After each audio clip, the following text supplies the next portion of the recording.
தமிழர்கள் சட்டப்பூர்வமாக இந்தியாவில் தங்கலாம், ஒன்றிய அரசு அறிவிப்பு.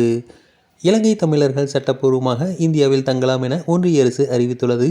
இந்தியாவிற்கு அகதிகளாக வந்துள்ள இலங்கை தமிழர்களுக்கு இந்திய உள்துறை அமைச்சகம் தண்டனைகளிலிருந்து விலக்களித்துள்ளது. இதன்படி 2015 ஜனவரி 9ஆம் தேதிக்கு முன்பு உரிய ஆவணங்களின்றி இந்தியாவுக்குள் நுழைந்து அரசிடம் அகதிகளாக பதிவு செய்த இலங்கை தமிழர்கள் சட்டப்பூர்வமாக தங்குவதற்கு ஒன்றிய அரசு அனுமதி அளித்துள்ளது.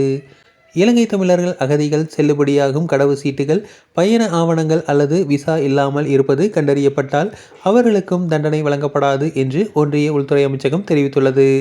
இந்த நிலையில் தாமாக முன்வந்து இலங்கைக்கு திரும்பி விரும்பும் இலங்கை தமிழர்கள் அகதிகள் விசா கட்டணங்கள் மற்றும் தங்கியிருக்கும் காலத்தை விட அதிக காலம் இந்தியாவில் தங்கியிருந்தால் அதற்குரிய அபராதங்களையும் உள்துறை அமைச்சகம் தள்ளுபடி செய்து அறிவித்துள்ளது. சமீபத்தில் அமல்படுத்தப்பட்ட குடிவரவு மற்றும் வெளிநாட்டினர் சட்டத்தின் கீழ் உள்ள தண்டனை விதிகளில் இருந்தும் ஒன்றிய அரசு இலங்கை தமிழர்களுக்கு விலக்கு அளித்தது குறிப்பிடத்தக்கது. ஒன்றிய அரசின் இந்த செயல் பல்வேறு தமிழர்களிடையே வரவேற்பை பெற்றுள்ளது. தொடர்ந்து இதுபோன்ற செய்திகளுக்கு எங்கள் சேனலை சப்ஸ்கிரைப் செய்வோம்.